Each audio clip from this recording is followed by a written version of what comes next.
Charlotte Briere-Edney has our report. Today, the court heard for the first time from one of the defendants. 19-year-old Henry Long was driving the car behind which PC Harper became entangled in a tow rope and died. This evening, there is still a police presence in Carruthers-town. Officers say they're carrying out a post-mortem examination on the body of the woman, but there's still no confirmation as to exactly how she died or what lay behind the events that unfolded this morning. The votes have been counted. Charlotte Briere-Edney is in Reading. Charlotte, what are the locals saying tonight? Well, Sangeeta, as you'd expect, some very mixed views here in Reading. On the one hand, we've seen some jubilation. On the other, certainly some shock and disappointment. Charlotte Briere-Edney is having all the fun at the fair. Charlotte? Yes, plenty of excitement and games going on here on the South Bank to celebrate the launch of the new DC Comics film, Shazam. Now, we've got the smell of popcorn in the air. Fans and photographers are here to meet the stars. But why, I hear you ask, a fun fair?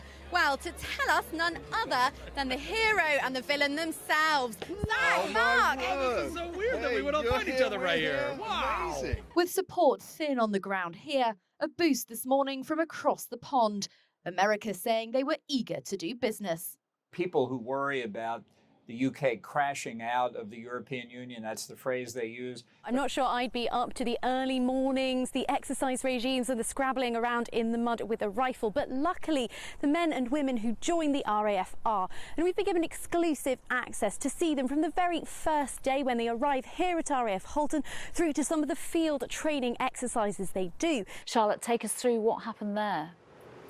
Well, again, extremely windy, extremely wet weather here, causing some pretty rough seas. And that's what sparked a major incident on board the P&O ferry behind me.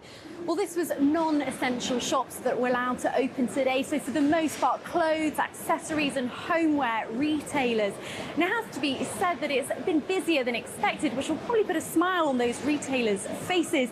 People were really excited and relieved to be able to come out again, and happy, it has to be said, to queue for the privilege of doing that. Well, this is the third protest in as many weeks here in Oxford, specifically about racial issues.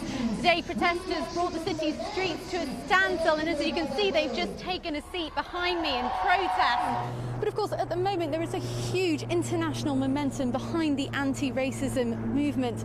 You'll remember the protests we've seen across our patch following the death of George Floyd in America. The question really is then, will that strength of feeling that we have at the moment change the mind of a college that's nearly 700 years old?